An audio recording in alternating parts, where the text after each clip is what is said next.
He rose from nothing, but where will the road take him now? The cycle begins anew, and fate smiles a cruel grin. You've just been ripped from your reality and cast into hell itself. Lee Sungmin awakens in the center of a plaza, surrounded by gazes that seek not to help, but to find the next easy prey. Before him appears a man with the bearing of a warrior, scrutinizing every inch of the boy as if appraising a low-value commodity. The man feigns false camaraderie, urging the young man to stay calm, but the malice in his gaze is almost palpable. Around them, the city of Xenovis breathes under the command of powerful mages and veteran warriors who ignore the arrival of newcomers. This is the purgatory of the other worlds, the place where most die before they even learn the name of this cursed world. Lee Sungmin feigns confusion, playing the naive boy everyone expects him to be, but his mind is racing 1,000 miles an hour. The stranger asks if he knows martial arts or magic, seeking to confirm if the boy has any usefulness or minimal defense. Upon receiving a denial, the verdict is cast. He is a no class, the lowest tier of human existence. With a hypocritical gesture, the man invites him to eat, promising to explain the rules of area while plotting his next vile move. Every word that escapes this scoundrel's lips is a lie, a sweet poison designed to lure fools into darkness. He feigns generosity, but his fingers already move with the agility of one accustomed to silencing the voices of the innocent. Lee Sungmin observes everything with an empty gaze, allowing the villain to believe he holds complete control over the current situation. They walk through shadowy alleys, far from the safety of patrols, where the sound of a scream would never reach anyone's ears. The man offers a vial, claiming it's just water to quench the young man's thirst, but the smell betrays his true intent. Sungmin knows exactly what it is: goblin paralyzing poison, a cheap tool to immobilize slaves without spoiling the flesh. The villain watches anxiously, waiting for the liquid to go down the boy's throat so he can finally reveal his claws. With a calculated movement, Lee Sungmin brings the vial to his lips, pretending to drink while feeling a slight tingling on the tip of his tongue. The tension in the air is suffocating, the alley's silence broken only by the heavy breathing of the traitor, who already celebrates victory. But the unthinkable happens. Sungmin spits the poison directly into the man's eyes, turning the trap into an immediate death sentence. The scoundrel screams in pain, hands flying to his face as the corrosive liquid begins to burn his vision and his soul. "It's hard to pretend I'm an idiot," Sungmin says, his icy voice revealing a maturity that young bodies should never possess. Without hesitation, the boy advances like a shadow, the poison still seeping onto the ground as vengeance takes form.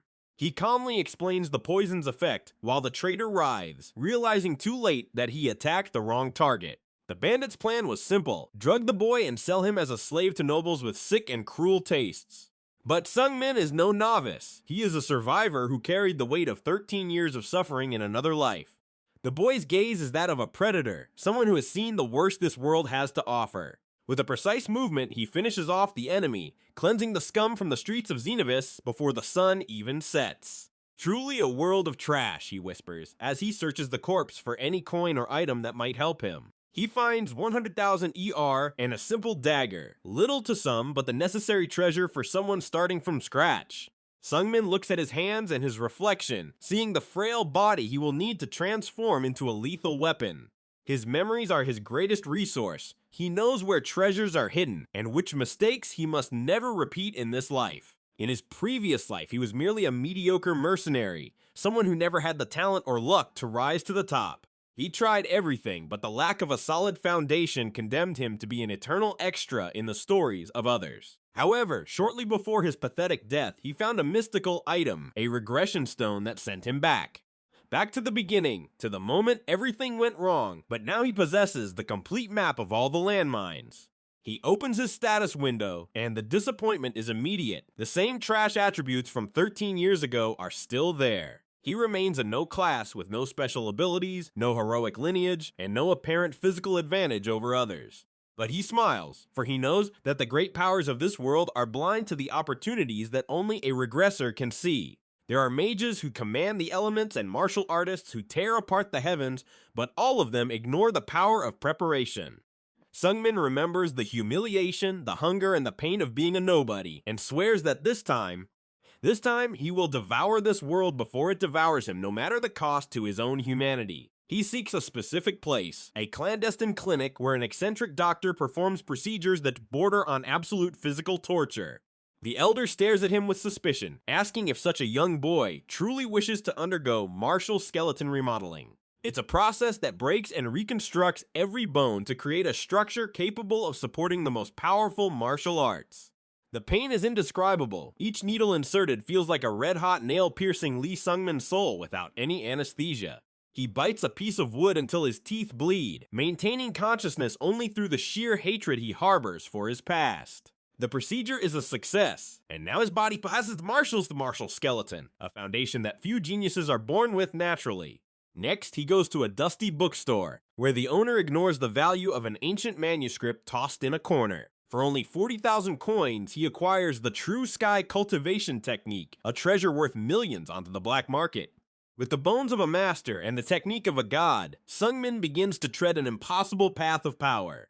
He observes other Outworlders arriving, all lost and terrified, unaware that most will be chewed up by Area's cruel gears. With every step he takes, he feels the flow of energy changing within his body, cultivation beginning to purify his veins. The world around him seems sharper, sounds clearer, dangers more predictable than they ever were before. He trains to the point of collapse, repeating basic movements thousands of times, refining each strike until perfection is achieved. There are no shortcuts for those without natural talent, only exhaustive repetition and the unbreakable will to surpass one's own limits.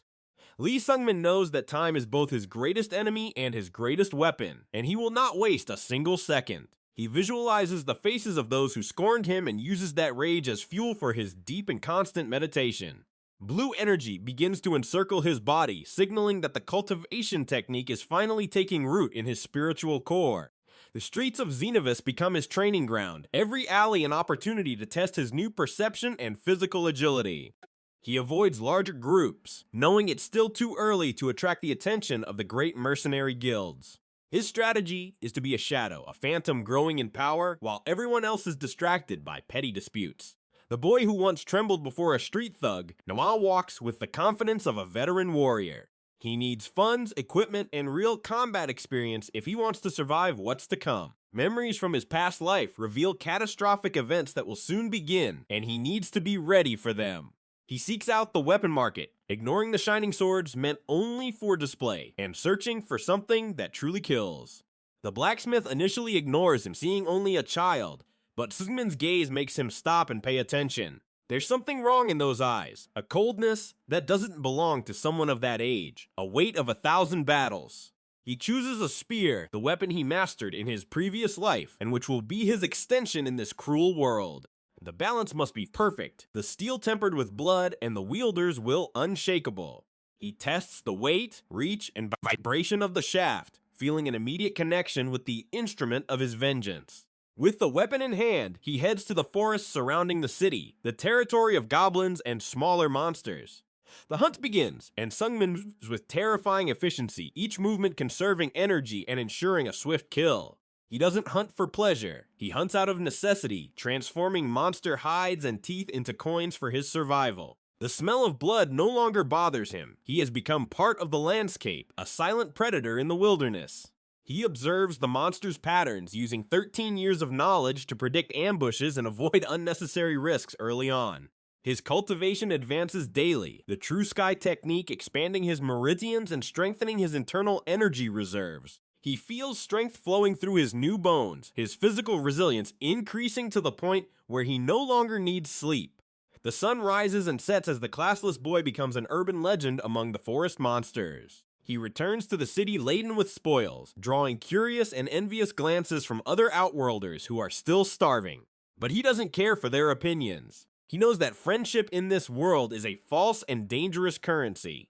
He clenches his fist tightly, feeling the solidity of his progress and the certainty that he is on the right path. Back in his cheap inn, he sits in the lotus position, focusing all his will on breaking through to the next level. Blue energy erupts around him, a sign that his foundation is finally solid enough for greater challenges. He looks to the horizon, knowing that Xenovis's calm is merely an illusion that will soon be shattered. He descends to the inn's common room and finds Jack, the owner, who observes him with a mixture of respect and concern, for he knows that boys who grow too fast often have very short lives in this ruthless and hostile world. Jack asks if he's going out to hunt again, noticing that the boy brings back increasingly dangerous monster loot. Sungmin merely confirms with a nod, handing over advance payment for the next few weeks of lodging and basic food. The innkeeper is impressed by the amount, asking where he got so much money, being just a newcomer without a defined class. "I just know where to look," Sungmin replies, his voice curt and rough, leaving no room for further intrusive questions. He remembers Jack from his previous life, a good man who ended up dying during an invasion that could have been prevented. Jack suggests he should rest a bit, warning that excessive fatigue is the greatest killer of promising warriors in area. Sungmin thanks him for the advice, but his heart beats to a different rhythm. He feels the urgency of one who has already lost everything. He retreats to his room, but his ears catch conversations in the common room about a new group of outworlders who have arrived. He closes the door and prepares, checking every detail of his equipment and the sharpness of his backup dagger. He knows that the true test of his new life won't come from monsters, but from the people who cross his path. The shadows of the night seem to whisper secrets to him, reminding him of every betrayal he suffered before his premature death. He meditates again, but this time his mind travels to the future, trying to anticipate the movements of his most powerful enemies. He visualizes the master who killed him and swears that when they meet again, he will no longer be the helpless victim he once was. Day breaks, and Sungmin descends to the hall, finding Lula, the innkeeper's daughter, observing him with youthful curiosity. She tries to strike up a conversation, offering an extra breakfast, but the boy's focus is entirely on the door. He thanks her briefly and leaves, sensing that the city air is charged with a strange premonitory electricity today. At the market, he seeks out quick consumption items, healing potions and herbs that boost internal energy regeneration. Suddenly, a bell tolls. It's the sign of the summoning, a new group of souls being pulled into this world right now. He walks to the central plaza, not out of curiosity, but to see if any big fish from his past are among them. The light of the summoning is blinding, a pillar of pure energy that tears through the sky of Xenovis and silences the entire crowd. From the midst of the brilliance, a small figure emerges, clad in black and red garments that exude an aura of absolute authority and power. Lee Sungmin feels a chill run down his spine as he recognizes that presence. It is the little heavenly demon herself. The young woman with long black hair observes the new world with a boredom that conceals a force capable of destroying armies. Weiji Hoyan looks around, her red eyes gleaming with an intelligence that defies her appearance as a simple, innocent child. She doesn't appear frightened or confused like the others. She seems like a queen who has just arrived to claim her new kingdom. Sungmin keeps his distance, knowing that crossing her path now would be suicide, but fate has other cruel plans. A group of local bandits, the same ones who try to extort newcomers, begins to approach the girl with predatory smiles on their faces. They use the same poisoned water trick, trying to pass themselves off as friendly guides to a child who appears completely lost. Sungmin watches the scene and his survival instinct screams at him to leave, but something in his conscience makes him hesitate. He knows that if she drinks that, things could turn ugly, but he also knows who she truly is and what she's capable of.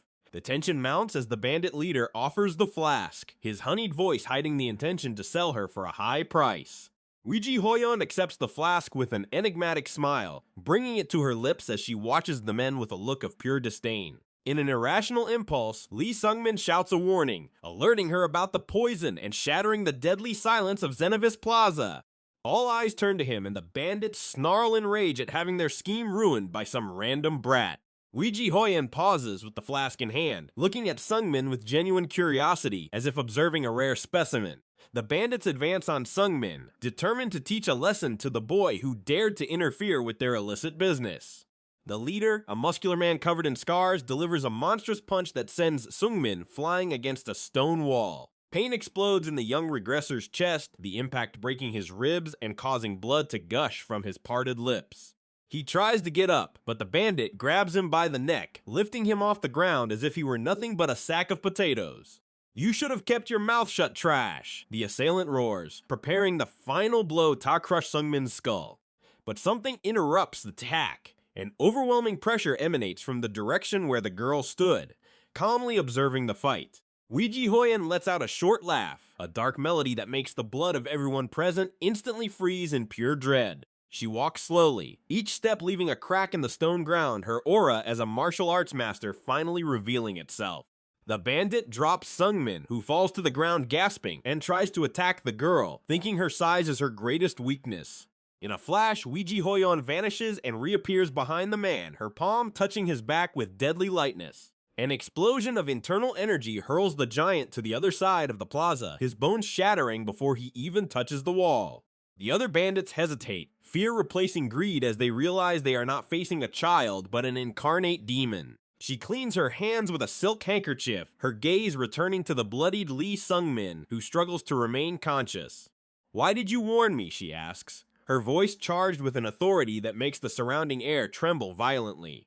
Sung-min can barely respond, the pain suffocating, but he realizes this encounter has changed the course of his history forever. The city guards finally appear, but upon seeing the state of the bandits and the girl's aura, they decide not to intervene. Ouija Hoyon ignores everyone and walks to Sung-min, extending a hand to the boy she just indirectly saved from death. He accepts the help, feeling a surge of pure energy course through his body, accelerating his healing in an almost miraculous and instant way. "You are interesting, classless," she says with a smile that could melt the most eternal ice or cause the worst nightmare. She asks his name, and Sung-min responds with difficulty, feeling the weight of destiny closing in around them both.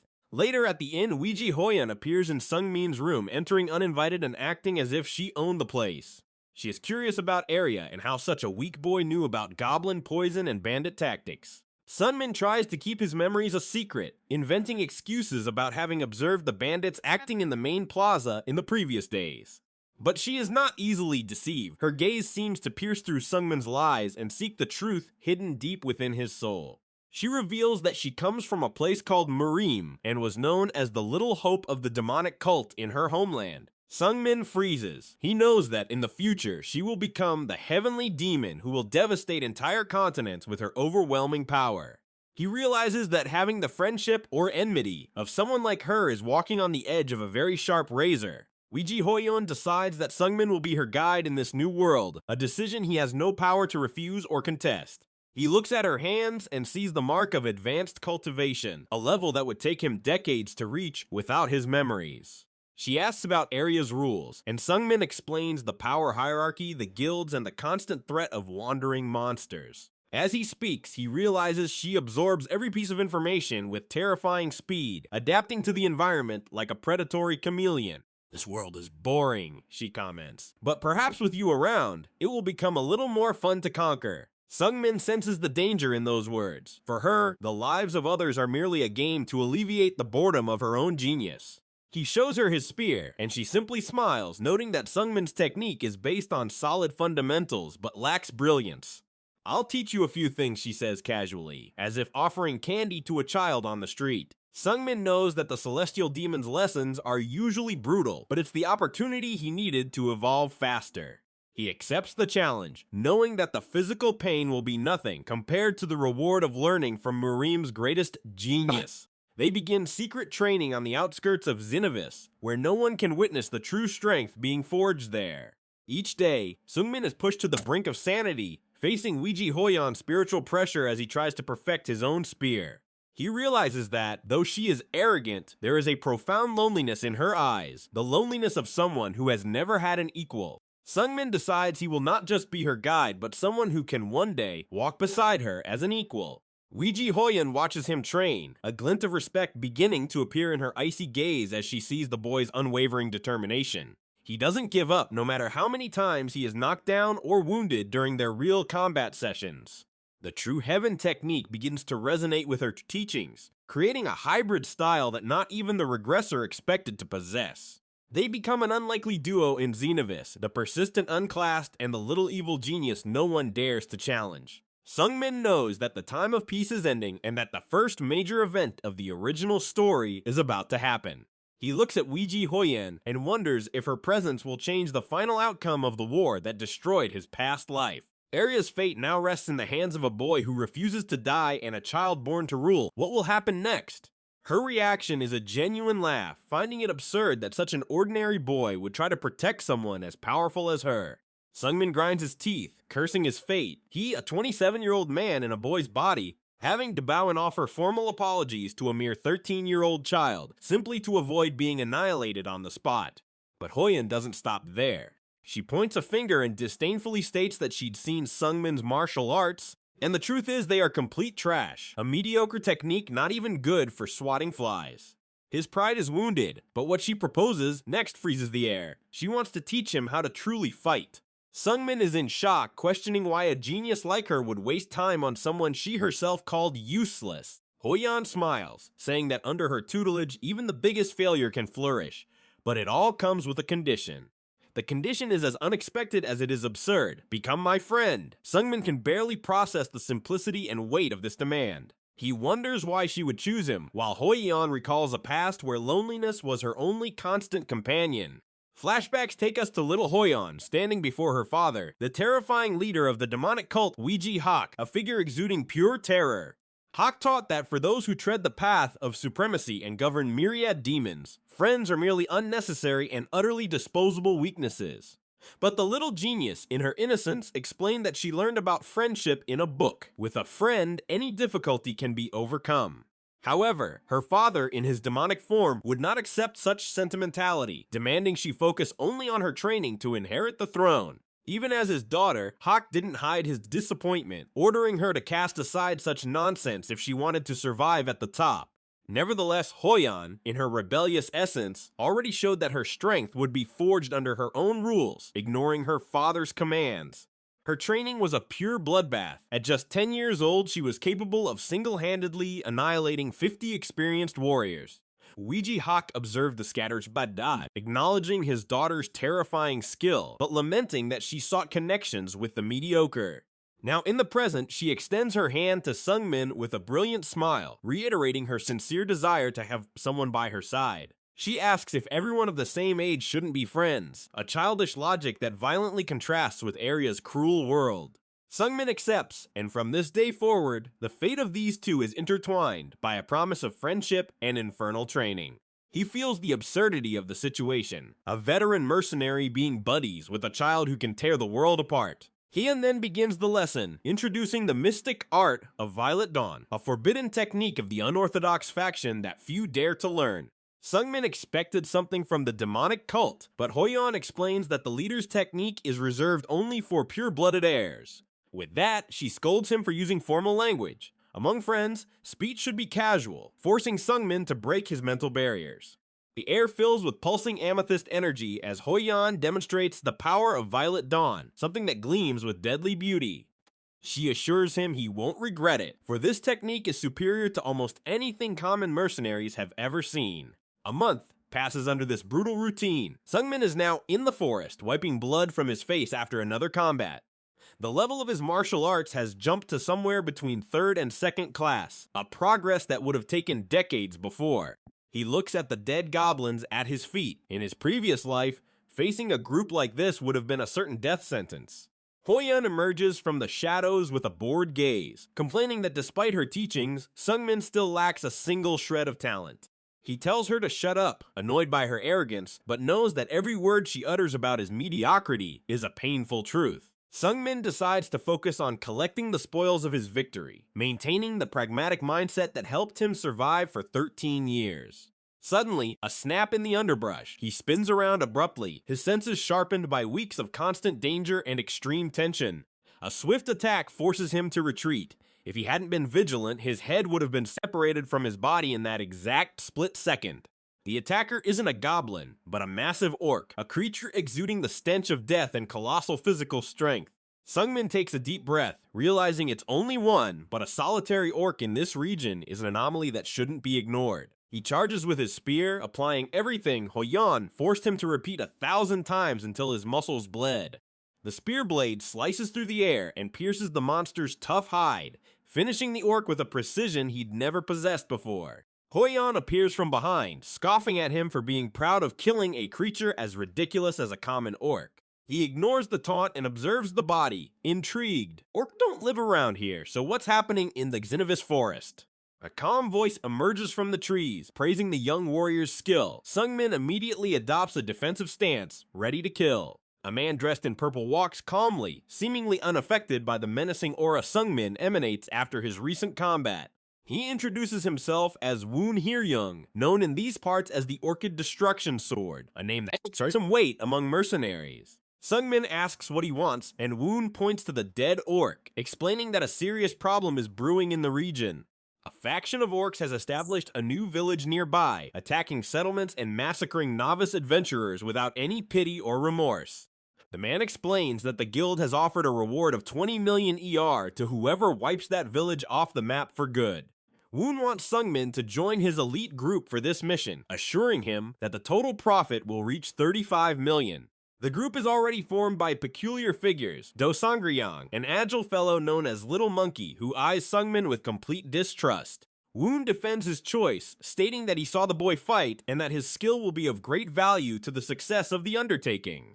Next, Wang Pei, the Black Rain Dagger, appears, a masked woman who emanates a cold and dangerous aura, accepting the leader's decision. Finally, Rainier introduces herself, a mage from the Vela's school, bringing arcane power that balances the warrior's brute strength. She asks Sungmin if he already knows what kind of work they have ahead of them, trying to break the ice with a friendly smile.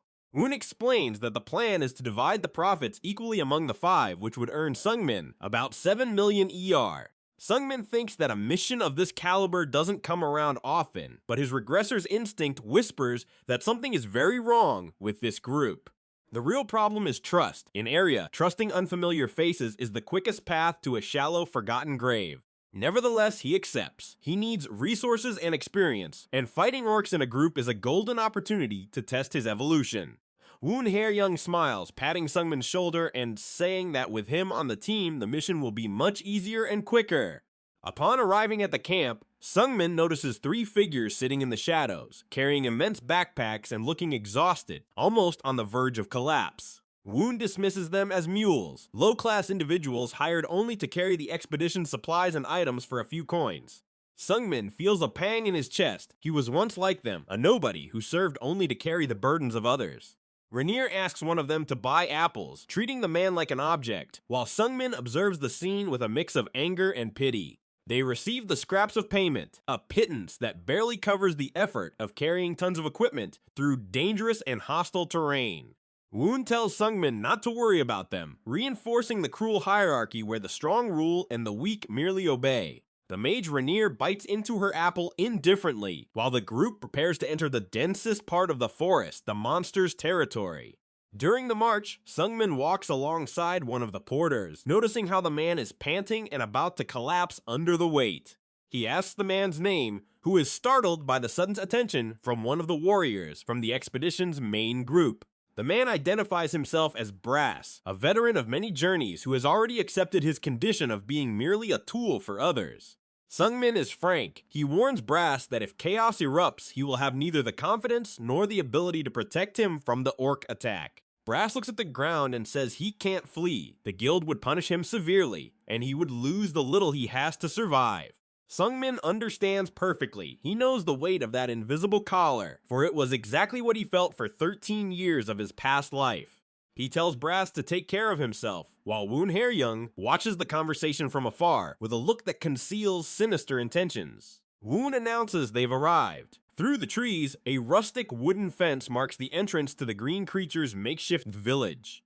They manage to avoid the patrols, but the air is thick with the smell of blood and rotten flesh, a clear sign of orc brutality. The mercenary leader prepares a flare to lure the beasts out of the village, a simple yet effective plan to avoid a siege. Sungmin interrupts, pulling an immense pot from his dimensional backpack, which shocks Woon due to the rarity and value of that magical item. He begins pouring water and making mud, explaining that they should cover their bodies to camouflage their human scent before the flare is lit.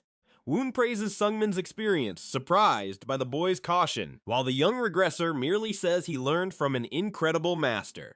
With their bodies covered in mud, the flare is fired, tearing through the sky with a red trail that serves as a banquet call for the orcs. At this, Woon Hae-young makes a cruel suggestion. Why not send Brass, the porter, ahead to serve as bait and a distraction?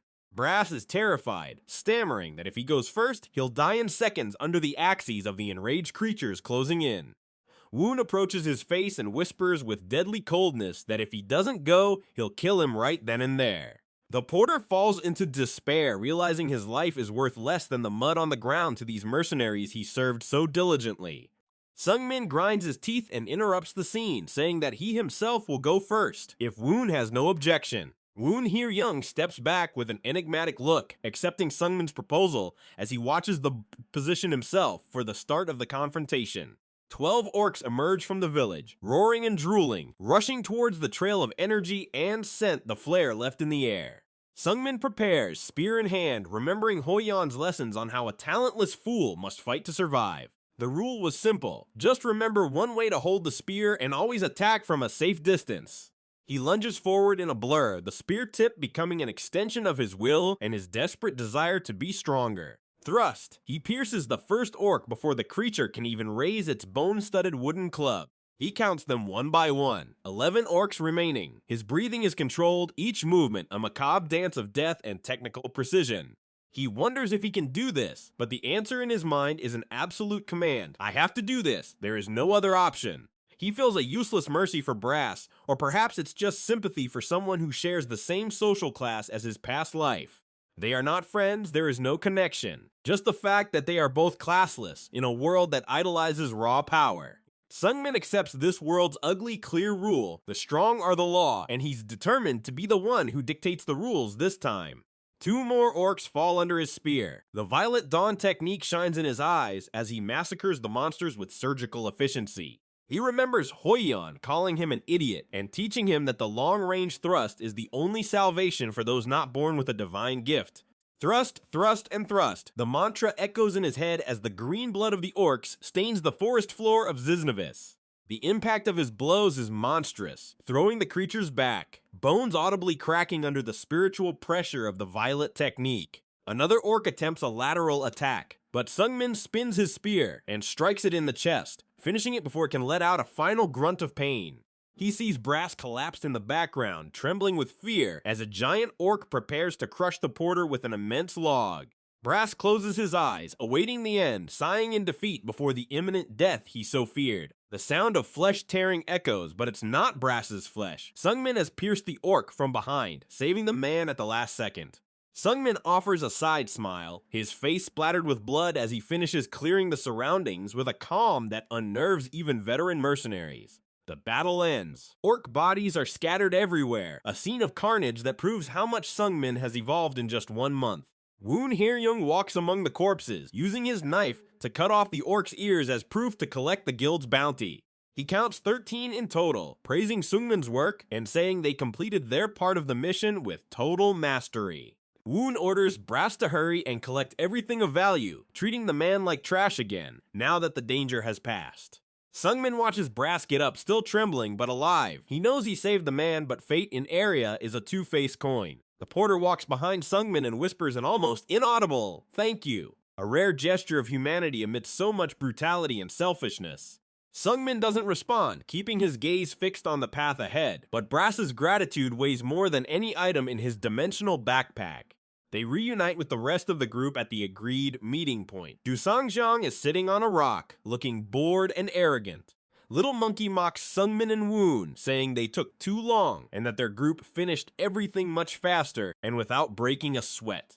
Woon Hye-young wipes the sweat from his face, maintaining the facade of a friendly leader, while the mage Rainier continues eating her apple, oblivious to the tension. But the mood shifts. Woon looks at Wang Pei and gives a discreet nod, something Sungmin realizes too late with his warrior reflexes. Woon comments that the real trouble begins now, and the gleam in his eyes reveals a malevolence he had hidden throughout the journey. In a sudden and brutal movement, a dagger pierces the mage Rainier's back, exiting through her chest in a fountain of scarlet blood. She coughs blood, not understanding what happened, as her life drains from the green eyes that once sparkled with amusement and magic. Du Sangryang smiles maniacally, revealing that the plan was never to share the reward with everyone, but to eliminate the weakest links in the group. Panic sets in. Sungmin enters a defensive stance, realizing that the elite mercenaries he was with are in fact ruthless assassins. Wang Pei, the Black Rain Dagger, already has her blades ready to continue the bloody execution that just began with the mage. Woon Hye-young draws his sword, now with a demonic and murderous aura, staring at Sungmin as if he were just the next item on his kill list. The boy realizes that the true threat in area isn't the orcs but the insatiable greed of those who call themselves human. Flashbacks of Sungmin in his past life show him being beaten and humiliated, the same pain and injustice he is witnessing now with Brass and Rainier. He grinds his teeth, rage boiling in his blood, vowing that he will no longer be a victim of the cruel games of these third-rate mercenaries. Brass falls to his knees, watching the carnage begin, screaming for help as the mercenaries laugh at his weakness and utter despair. Woon Hye-young lunges at Sungmin, his blade gleaming with a thirst for blood that can only be quenched by the death of the young prodigy. The boy blocks the blow with the spear shaft, feeling the weight of a veteran warrior's strength who has no intention of letting him leave alive. "You're in the way," Woon says in a hoarse voice filled with hatred, despising Sungmin's attempt to protect others. Sungmin remembers how the Marine mercenaries acted. They treated the classless as beasts of burden, without any right to life or dignity. He sees Brass being kicked by Do Sangryang, the little ape, laughing as he humiliates the porter, who is covered in mud and tears. "Hey, you classless brat, hurry up and die already!" the mercenary roars, his voice echoing through the forest like a cruel, discordant war drum. Sungmin knows he needs a miracle, or a technique that surpasses everything Woon Hye-young possesses in his mercenary combat arsenal. He remembers again the way Hye-yeon taught him to hold the spear. It was a death in a single step technique, deadly and definitive for any opponent. "Just pierce through everything in front of you."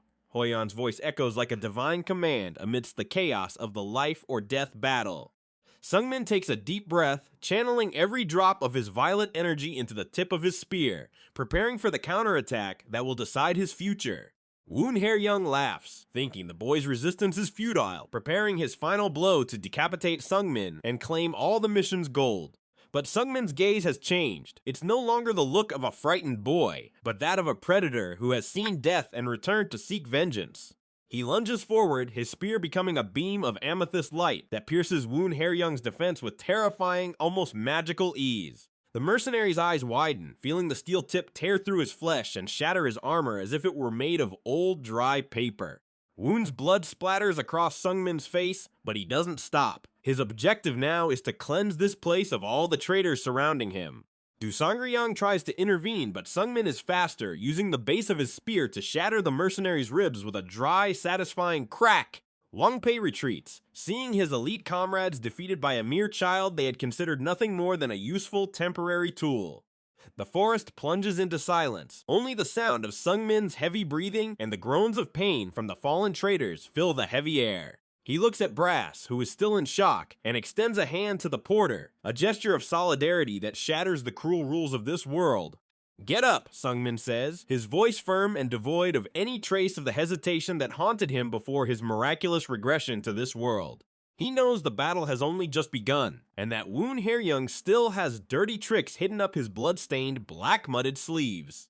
The mercenary leader rises, spitting blood and cursing, revealing that he has a connection to a far more dangerous and powerful guild. If Sungmin kills him, he will be hunted to the ends of area, a threat that would make any common mercenary tremble with absolute fear and dread. But Sungmin is no common mercenary. He is a man who has already died once and fears no threats from those who dwell in the shadows of greed. He prepares his spear for the final blow, ignoring Woon's pleas, who now begs for his life in a pathetic, miserable manner, utterly devoid of honor. "Might makes right. Isn't that what you said?" Sungmin asks, repeating the traitor's own words before silencing him permanently with a swift, decisive strike. Woon Hye-young's death marks the end of an era of submission for Sungmin. He will no longer be the porter. He will be the master of his own destiny.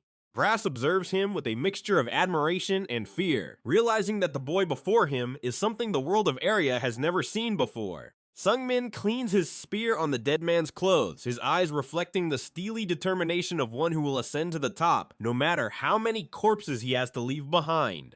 He knows Hye-yeon would be proud, or perhaps just let out a sarcastic laugh about how long it took him to resolve such a simple, trivial problem.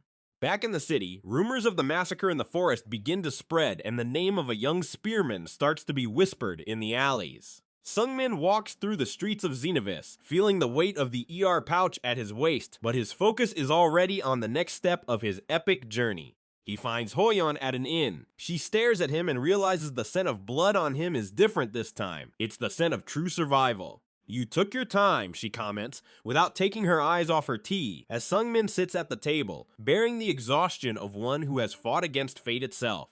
He explains what happened, the betrayal and the fight, and Hye-yeon merely smiles, saying that this is the true face of this boring and predictable world. She asks what he's going to do with Brass, and Sungmin says he helped him leave the guild, giving him a chance to restart his wretched life.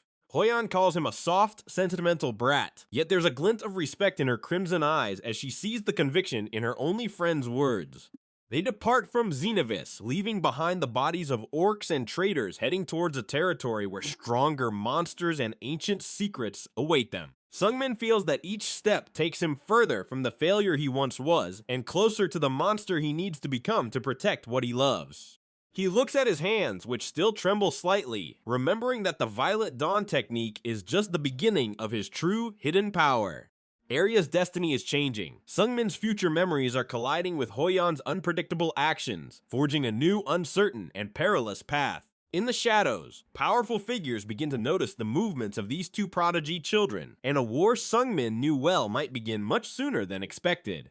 He grips his spear tightly, staring at the horizon with unshakable determination. He won't merely survive this time, he will rule this cruel world. The regressor and the young genius disappear down the road, as the shadow of a new threat rises on the horizon, promising challenges that will test Lee Sungmin's soul to its very limits. The crowd watches in silence as the Geekatine's blade glints, a grim reminder that in Arya, failure is punished with certain death. Sungmin tightens his grip on the spear, cold sweat trickling down. He knows he could be the next to be executed if he hesitates now. The mercenary lunges like a hungry predator, but Sungmin has already predicted the strike, his reflexes honed by decades of pure regret and physical pain. The enemy smiles, confident in his brute strength, calling him the boy little brother. Little does he know he's facing a merciless ghost from the future. Sungmin retreats precisely, maintaining the ideal distance. He saw this man's die in the past, and today he will be the executioner once more in this forest. Blades clash with a thunderous roar that echoes through the forest. The impact vibrates in his bones, testing the young spearman's steel-like determination. The mercenary boasts of his technical superiority, but his words are mere noise to one who already knows the tragic end of this bloody story. The ground gives way under the weight of the attack. The movement is swift, brutal, designed to end the boy's life with a single fatal blow. But Sungmin is no easy target. He moves with the fluidity of a shadow, thwarting every desperate lunge of the roaring opponent. The spearman observes the opening, reading the flow of battle like an open book. He knows exactly where the diagonal strike will finally land. His hand slides along the spear's shaft, adjusting the angle for the deadly counterattack. The Violet Dawn now begins to pulse in his veins. The mercenary senses something is wrong, a delay in his own muscles. Confidence begins to morph into a cold, dense, suffocating doubt. Suddenly, his body locks up. Sungmin reveals he mixed poison into the mud during their previous confrontation, a masterstroke from a true survivor. The boy asks who the weak one is now. The poison isn't lethal, but it's enough to shatter the arrogant enemy's guard. The mercenary grinds his teeth, hatred overflowing. He tries to maintain his stance, but his hands tremble uncontrollably and utterly pathetically.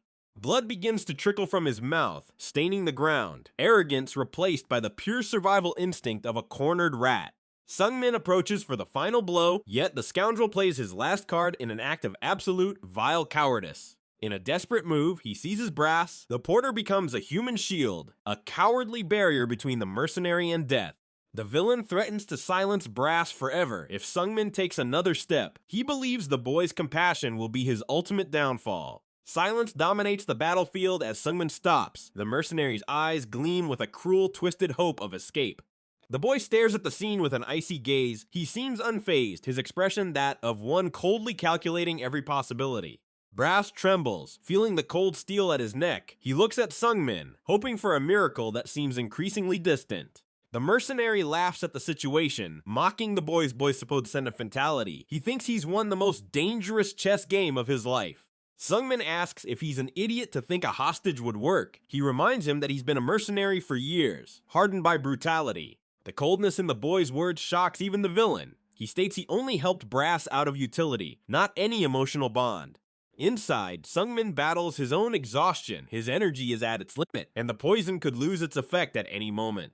He needs to act fast before the enemy regains strength. Every second wasted is a chance for fate to abruptly change sides. The mercenary prepares to act, but something unexpected happens. Brass, the man he considered a worm, decides to fight for his own life today.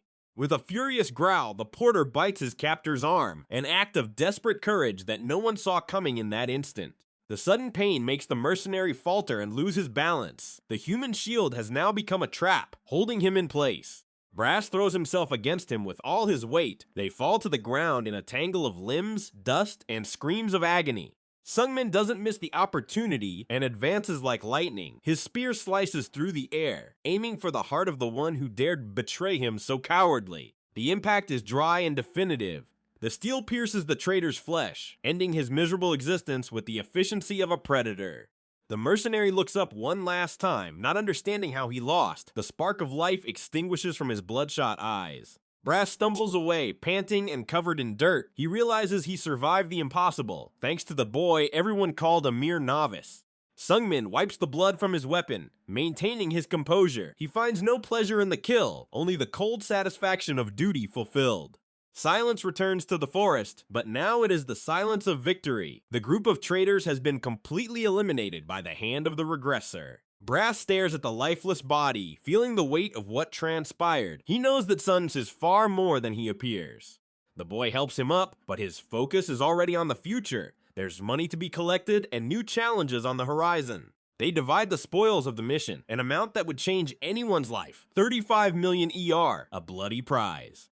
Sungmin walks back to the city of Xenovis. The sun sets, painting the sky with the colors of the violet dawn he commands. He enters the inn, feeling the weariness weigh on his shoulders, but his mind continues to churn, planning the next step of his journey. Opening the room door, he finds Weiji Hoyon waiting. The little genius observes him with a gaze that penetrates his very soul.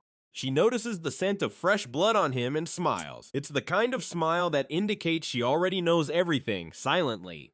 Hoyon remarks that he took longer than expected. She asks if he had trouble with the worms he encountered along the way.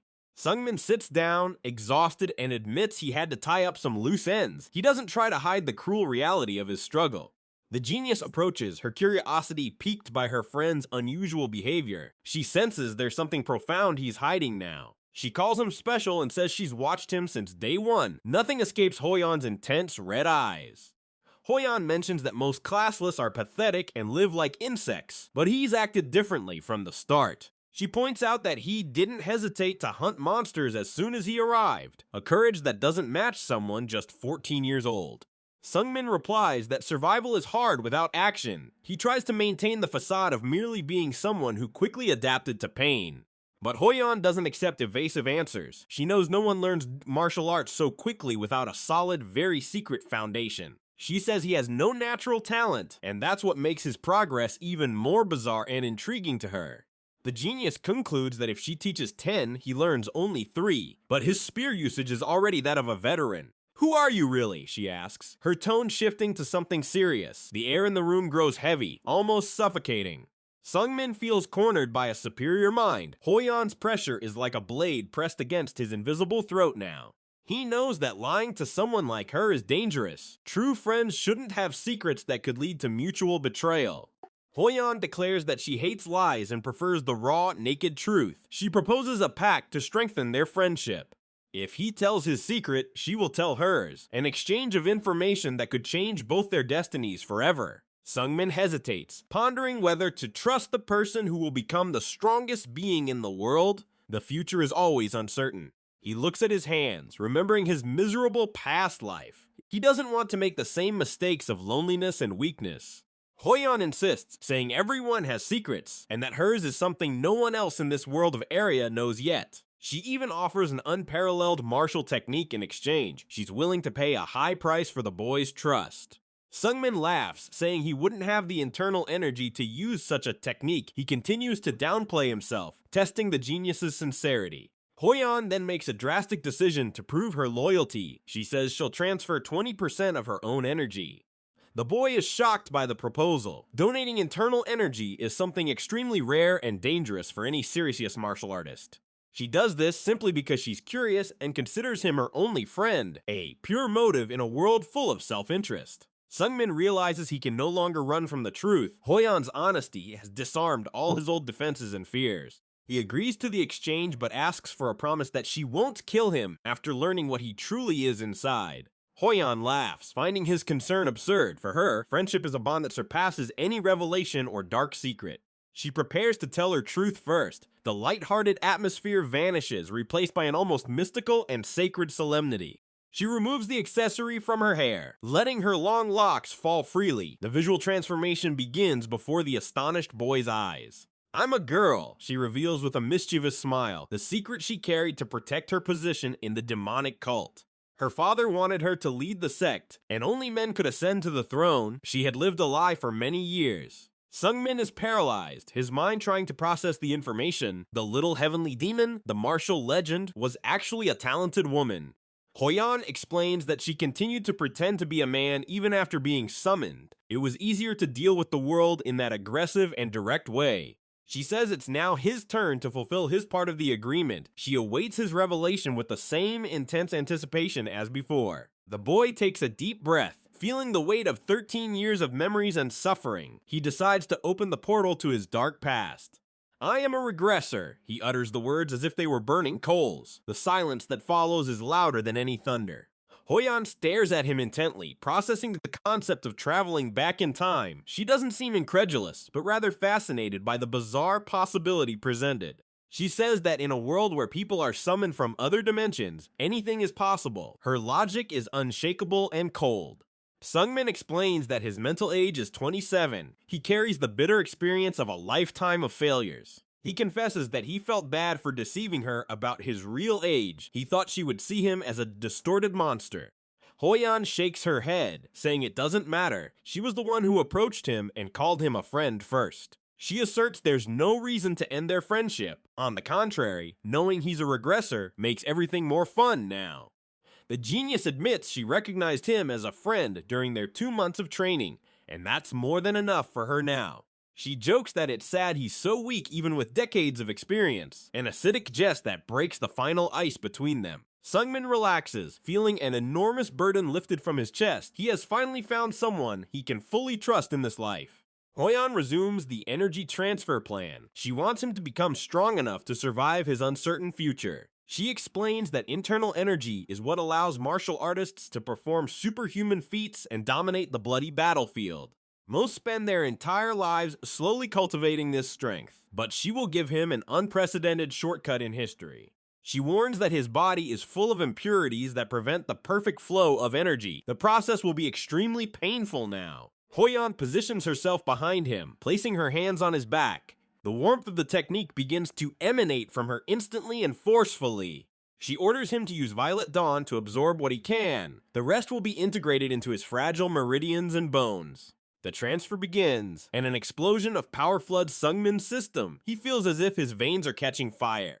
It's a searing pain, but he refuses to scream. He needs every drop of this power to change his cruel destiny. The room is illuminated by an intense and vibrant purple aura. The connection between the regressor and the prodigy becomes a bond. Sungmin realizes that just 20% of her energy is greater than everything he accumulated in his entire past life. The boy struggles not to lose consciousness. As the energy circulates, he feels the impurities being expelled by the heat of the forbidden technique. Hoyan maintains absolute focus, sweating with the effort of controlling such a massive and volatile flow of spiritual and martial power. Slowly, the whirlwind of energy begins to calm and integrate into Sungmin's Dantian. He is reborn in that moment of pain. When the process ends, both collapse onto the bed, exhausted. Silence returns, but now weighted with the shared power. Hoyan asks how much he managed to retain. She's curious to see the absorption capacity of a body as mediocre as his. Sungmin replies that he thinks he retained half, an impressive result for someone she called talentless just minutes ago. She smiles, telling him not to feel bad, because the rest of the energy strengthened his meridians and his basic martial foundation. If he continues training Violet Dawn, all that strength will become his permanently. The path to the top is finally open. Sungmin observes his own reflection in the dark. Feeling power bubbling beneath his skin, he is no longer the same weak boy. Hoyan warns that she will leave him in a month. She has her own path of absolute freedom to follow in this world of Area. But before leaving, she promises to teach him the Supreme Nine Heavens Spear, a technique that will make him feared by all. She explains she'll simplify the technique for his level, maintaining the friendly teasing that defines their unique relationship. Sungmin expresses his gratitude, his heart brimming with thankfulness. He never imagined finding such a powerful and loyal ally in this new life of his. Hoyan playfully slaps him, telling him that friends shouldn't bow to each other. Equality is fundamental to her. She says she wants to have more pleasant conversations from now on. She wants to hear the detailed stories of his past life. She asks what she was like in the future, the curiosity of a young woman who knows she is destined for supreme greatness in this world. Sungmin reveals that she was known as the queen at the apex of Area, a force of nature who reigned with absolute power. Hoyan laughs, proud of herself, saying she had already expected it. Her confidence is something he has always admired in her. She asks what happened after she left the city in his past life. She wants to know where her freedom eventually led her. The young man says she disappeared for 3 years. No one knew where the little celestial demons had gone during that dark historical period. Hoyan assumes she was merely traveling, seeking the meaning of the freedom she so yearned for, far from the cruel shackles of the demonic cult. She explains that being in the demonic cult was like living in a golden cage. Freedom was just a fleeting illusion there. That's why she was summoned, to seek what truly matters, and finding a friend like him was the best part of it. Sungmin smiles, realizing her words are sincere. He too is genuinely happy to have found someone who understands him now. Time flies as they talk, exhaustion finally overcoming the adrenaline. The month of intensive training begins the next morning. Sungmin trains exhaustively under Hoyan's strict supervision. Every spear movement is corrected with surgical precision and shouts of encouragement. He meditates to stabilize the internal energy he received. The violet dawn glows in his chest, transforming him into a true martial warrior. Hoyan watches him from afar, satisfied with his constant progress. She knows he is surpassing all the limits of his supposed lack of talent. She reflects on her own destiny, aware that his memories might change everything. She has no fear of the future. The technique of the Supreme Nine Heaven Spear begins to take shape in Sungmin's hands. The spear's wood whistles through the air.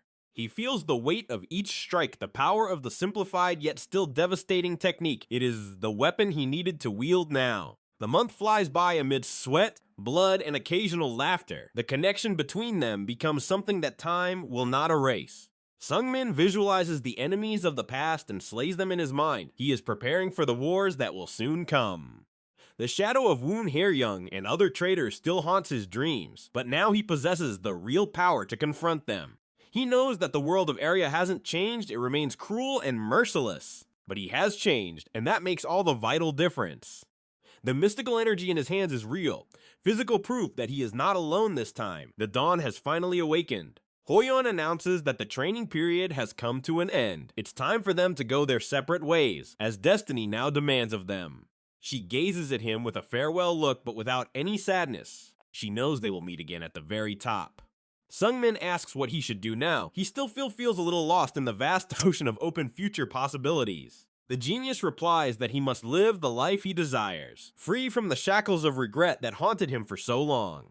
She encourages him to be ambitious and to govern his own destiny. The regressor has the knowledge, now he has the strength. Sungmin nods, absorbing the last words of wisdom from his master and only friend. His journey is only truly beginning. He watches Hoyan depart, her silhouette disappearing on the road leading to the Central Territories, a legend in the making that he helped today. The young man returns to the city, feeling the weight of the ER bag and the new strength in his veins. He is ready. He encounters a dark-haired young woman who observes him with curiosity. New characters begin to emerge in his life's narrative. The interaction is brief, yet laden with meaning. Every encounter in Area can be the difference between life and death. Sungmin keeps his guard high, his 27 years of experience acting as a mental shield against the disappointments yet to come. The girl asks about his abilities, noting that he carries a spear with a confidence that belies his young age.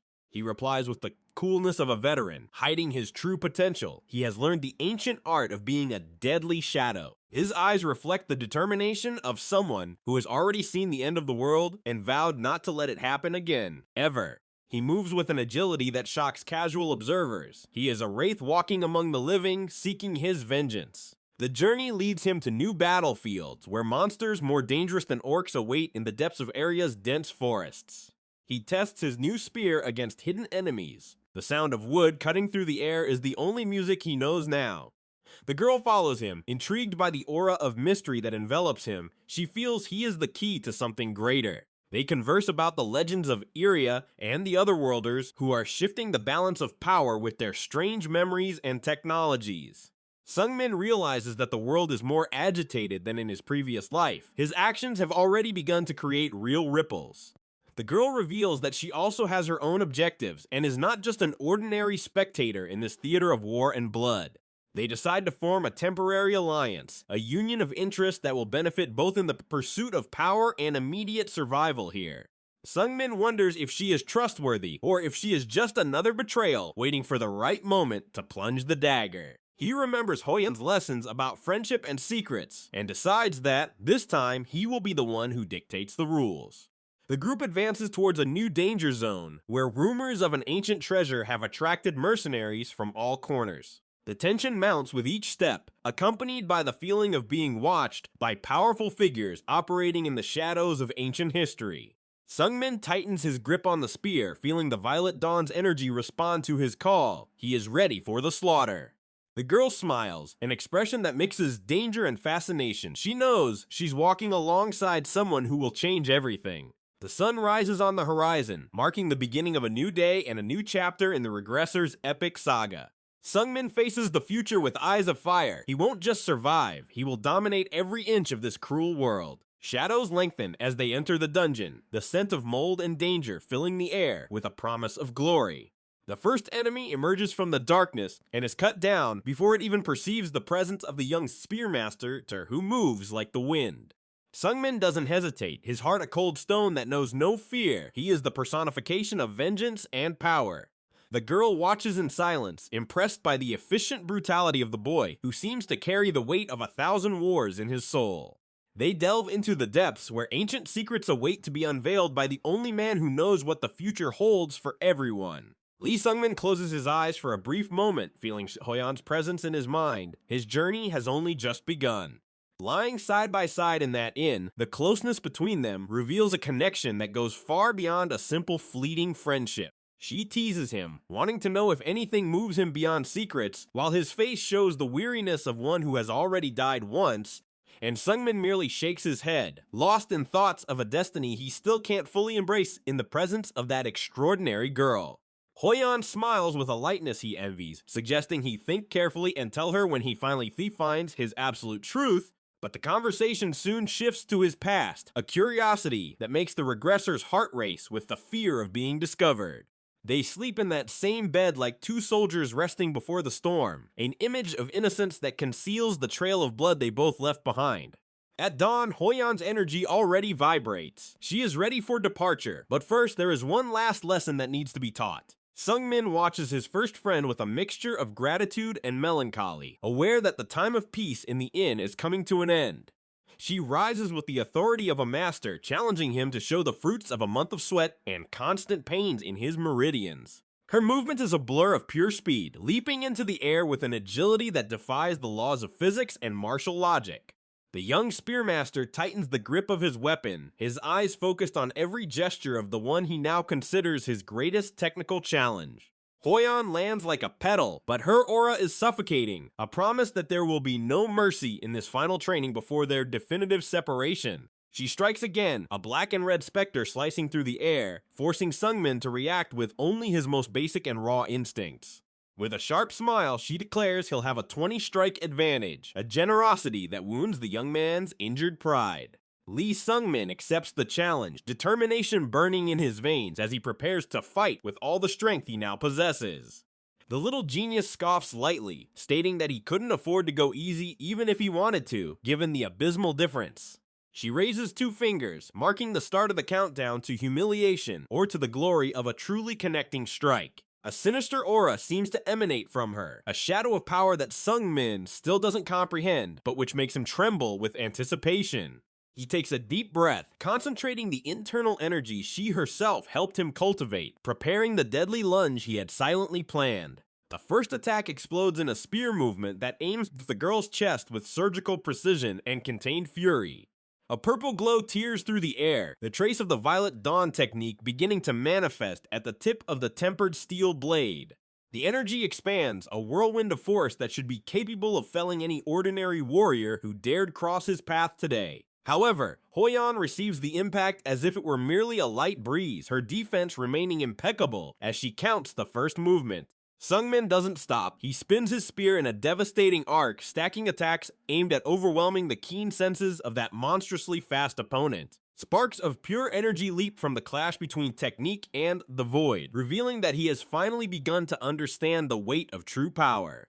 She retreats by millimeters, playing with distance as if dancing in a ballroom, maintaining absolute control of the entire field. Sweat streams down the boy's face as he realizes that despite all his evolution, he is still just a child. Hoyan pauses for a moment, analyzing his form with a critical gaze that disdains the flaws he still hasn't managed to correct. She begins to explain that his spear techniques now contain more than just brute force, citing the fundamentals of defense and offense. The master explains that parrying involves rotating the weapon outwards, deflecting the enemy's power without expending unnecessary energy in the combat process. She demonstrates how to trap the opponent, rotating inwards, pressing down on the enemy's weapon to create a fatal and decisive opening. And finally, the thrust, the simplest and most lethal movement made solely to pierce the flesh and spirit of anyone who opposes. Sungmin listens to every word, feeling foolish for having used a spear for so long without understanding these basic principles of the art of war. He admits to having learned everything on his own in his previous life, a solitary and mediocre effort that led only to an undignified death. Hoyan sighs, revealing that he is lucky to have her as an instructor, for now he is no longer a complete amateur in the field. She urges him to use his back, to rotate his torso to generate an explosive discharge of energy with each strike delivered. Sungmin tries again, the spear now moving with a different fluidity, laden with the weight of his body and his will. The clash is heavier, the Violet Dawn technique roaring as he tries to find a gap in the impenetrable guard of the girl who challenges him. He curses his own weakness, wondering internally if the difference between natural talent and desperate effort will always be such a vast chasm. Hoyan perceives the frustration on his face and smiles with scorn, questioning if he has already grown tired of fighting against the inevitable destiny of a loser. Sungmin gritted his teeth, anger beginning to cloud his judgment as he prepared the 8th and 9th movements of his attack sequence. His strikes grew more erratic and violent, each thrust screaming his agony at being so inferior to someone so young and seemingly perfect. He leaped, attempting a downward attack that should have crushed her resistance, but she simply vanished from his line of sight in an instant.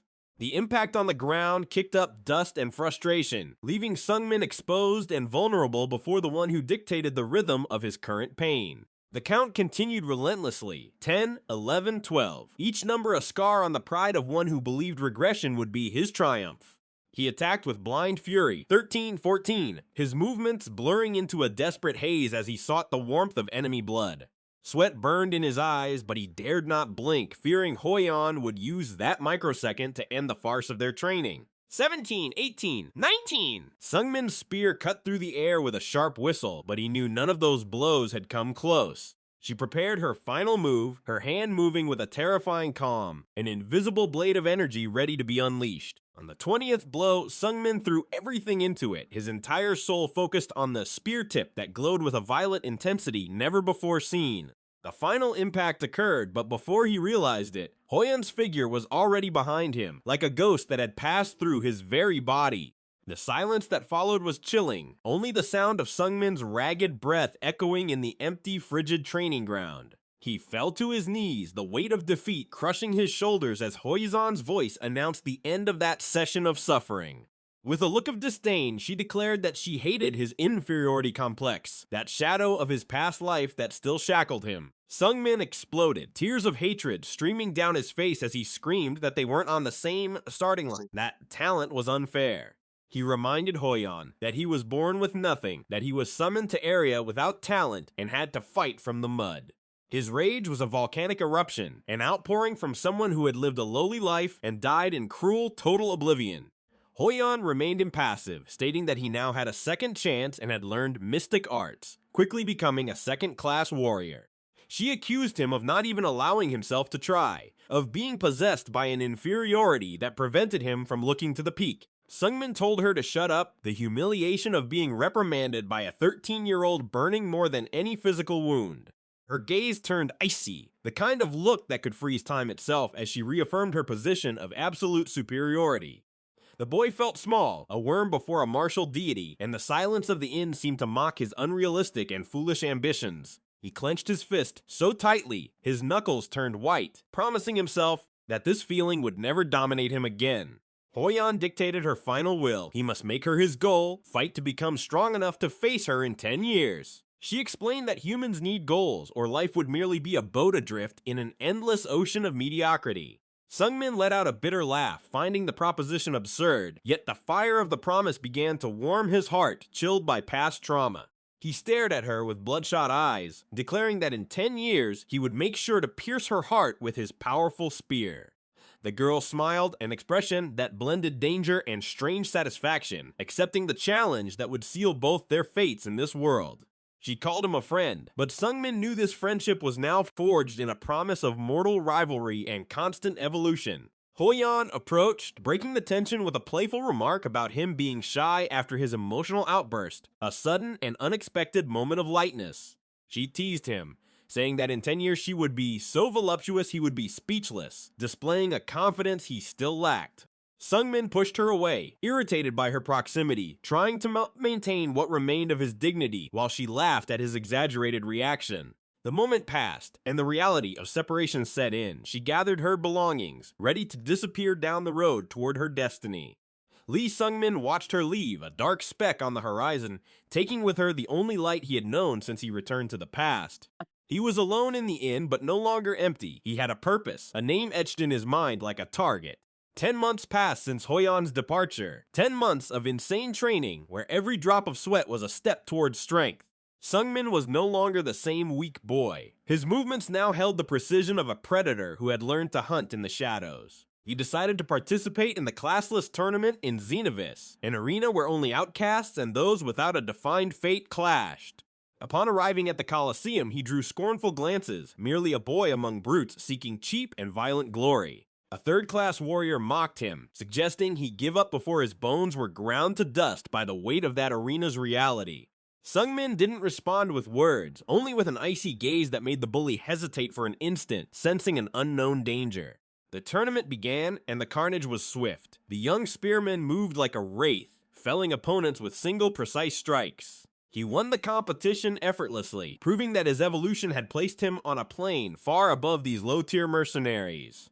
The prize was what he sought, the sacred energy elixir, a powerful catalyst that could finally solidify his martial power base. Without hesitation, he consumed the elixir right there, feeling the purifying heat course through his meridians and expand his vital internal energy reserves.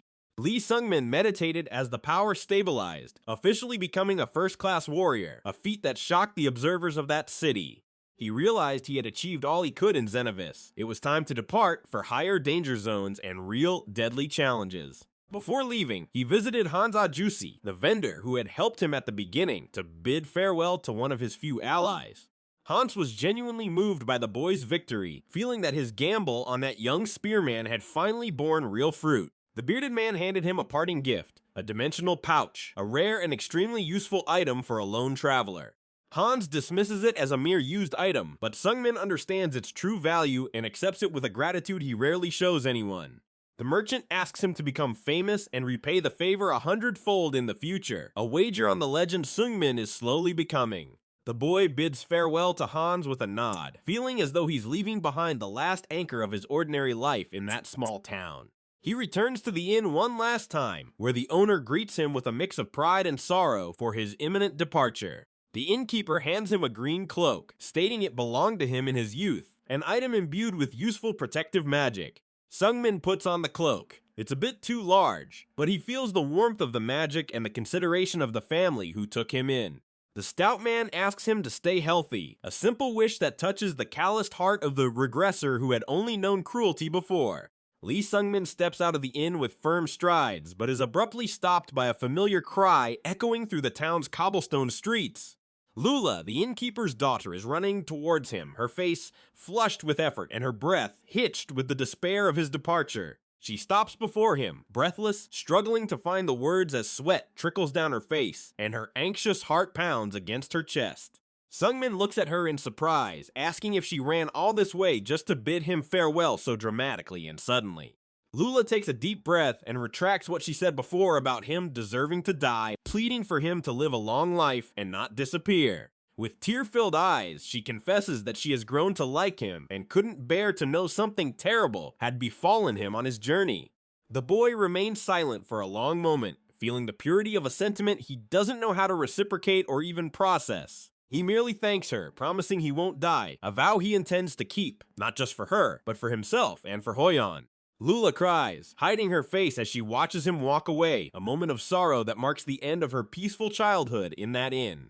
Sungmin walks towards the gates of Xenovis, feeling the weight of the cloak and the dimensional pouch that now carry his newfound hopes. He reflects on how different his current life is. In the past, it took him 3 years to leave this place. Now, only 1 year was needed. More than just power, he has gained precious memories, something he never believed possible for a regressor cursed by the recollection of failure. The horizon opens before him, vast and dangerous, yet he feels no fear, only an insatiable hunger for evolution and martial dominance. Destiny now leads him to Mercy Mountain, a place of legends and trials that few dare to even mention in hushed, fearful whispers. At the foot of the mountain, the atmosphere drastically shifts. The air grows heavy with ancient suffocating magic that tests his very will. He encounters an enigmatic figure, a hooded man shrouded in chains and thorns who seems to guard the entrance to this sacred place. The figure announces the mountain's prohibitions, mystic rules that limit visitors' power in exchange for even greater secrets and strength. Sungmin understands that to ascend, he must accept restrictions that could kill him if he isn't strong enough to overcome them. He chooses his path with grim determination, aware that every sacrifice here is an investment towards fulfilling his promise to Weiji Hoyon. The training on the mountain begins brutally. The prohibitions weigh upon his body as if he were carrying the mass of a mountain itself. He meditates under the pressure, visualizing the martial skeleton Hoyon mentioned, seeking the ultimate purification of his technique and spirit. Every movement of his spear is now a battle against himself, against gravity, and against the limitations imposed by the mountain's magic. Time seems to lose all meaning as he sinks into the solitude of training, his only companion the echo of his own strikes. He battles monsters, inhabiting the mountain's crevices, beings born of shadow and hatred that test his capacity for extreme survival. Sungmin uses the Violet Dawn technique to tear through the darkness, the purple light of his internal energy serving as the sole beacon in that stone desert. He learns to fight without relying on his basic senses, developing an extra perception that allows him to sense danger even before it fully manifests. The hooded figure observes from afar, silent like a judge awaiting the moment the young spearman will finally break or ascend. Sungmin recalls Hoyon's words about talent and effort, realizing that here, in absolute pain, those distinctions begin to vanish. He reaches a new stage of understanding, his spear and his body becoming a single entity focused solely on the efficiency of death and survival. The sacred energy of the elixir boils in his blood, fusing with the mountain's training to forge something new, something Arya has yet to witness. He is no longer merely a regressor with knowledge of the future. He is a warrior forged in the fire of overcoming and constant agony. The mountaintop draws ever closer, but the challenges grow exponentially more cruel with each step he takes upwards. Sungmin confronts a mirage of his past life, the weak dying self attempting to drag him back into the abyss of mediocrity and fear. He shatters the illusion with a single spear thrust, a declaration that the old Lee Sungmin died to make way for something far greater.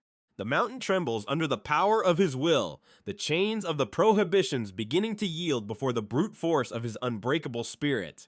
He discovers a hidden cave, a place where the world's natural energy converges with an intensity that could kill an ordinary man. Inside, he uncovers ancient inscriptions detailing spear techniques forgotten for millennia, knowledge that could shake the balance of power across all of Arya. Sungmin begins to study and incorporate these new movements, his Violet Dawn technique evolving into something even more complex, devastating, and lethally beautiful. He spends months in that cave, sustained only by his internal energy and his iron determination to never again be a loser. When he finally emerges, his aura has shifted. He exudes a silent, dangerous confidence, the gaze of one who has stared into the end of the world. He descends the mountain with terrifying ease, the hooded figure bowing in recognition of his newfound strength and absolute martial mastery. His return to civilization is marked by news that great events are beginning to unfold, ripples created by the stones he has cast. Powerful mercenaries now speak Lee Sung-min's name with caution, unsure if he is a valuable ally or a threat that must be eliminated. He ignores political intrigues, focused only on finding the resources necessary for the next stage of his long-term plan and vengeance. The journey leads him to battlefields where armies of monsters and men clash for control of strategic territories and ancient magical treasures. Sung-min enters the conflict as a neutral force, but his spear always finds its way to the hearts of those who dare to stand in his path. He becomes an urban legend among the Otherworlders, the young spearman in a green cloak who appears where danger is greatest and vanishes without a trace. But in the back of his mind, the countdown to 10 years continues, each day a preparation for the reunion that will define his destiny. He wonders where Hoyeon might be if she too is facing gods and demons to maintain her position at the top of that cruel world. The solitude of the road sometimes makes him remember Lula and the warmth of the inn, but he pushes these thoughts away with the coldness of a regressor. He knows that love and peace are luxuries he cannot afford if he wants to survive the storms that knowledge of the future foresees. New enemies emerge, shadowy figures who seem to know about his regression and who desire the secret of his power and his soul. Sung-min prepares his spear, its violet gleam now mingled with an abyssal darkness that reflects his maturation and his acceptance of the dark side. He enters an S-rank dungeon, a place even heroes of the past avoided out of fear of never seeing the light again. The darkness within is alive, trying to devour his mind, but he uses the promise made to Hoyeon as an anchor to maintain his sanity. He faces the Dungeon Guardian, a creature from bygone eras possessing power that would make entire armies crumble in immediate and absolute terror. The battle lasts for days, the sound of metal against monstrous flesh being the only music amidst the eternal silence of that forgotten place. Sung-min is gravely wounded, but he refuses to fall, his will forcing his body to continue far beyond normal biological limits. He finally delivers the killing blow, his spear piercing the creature's core and unleashing an explosion of energy that illuminates the depths. He emerges victorious from the dungeon, carrying items of unimaginable power that place him at a level of strength he never dreamed of in his past life. The world of Area begins to tremble at his ascension, the powerful now aware that a new player has decisively entered the board. Lee Sung-min looks up at the starry sky, feeling that time is running out and that the final events of history are rapidly approaching. He prepares his next move, a strategy involving improbable alliances and the use of secrets that could shatter the foundations of martial reality. The regressor's journey is only just beginning, but he is no longer the porter who died in the mud. He is the master of his own fate. Figures from the past and future cross his path, each encounter a piece in the puzzle he is trying to solve before it's too late. He grips the hilt of his spear, feeling the vibration of power emanating from the weapon, an extension of his own calloused and determined soul. Sung-min walks towards the horizon, where the sun rises on a new day of war and blood, ready to face whatever comes. But what no one saw coming was the message sent from the shadows, an invitation to the encounter he had both hoped for and feared. Destiny calls him back to where it all began, to close the cycle of blood and begin a new era of absolute dominion in Area. He stops before a new gate, feeling that behind it lies the final secret of his existence and the key to ultimate victory over time. Lee Sung-min steps into the darkness, his spear shining with the promise that he will never again let others decide his destiny or his death.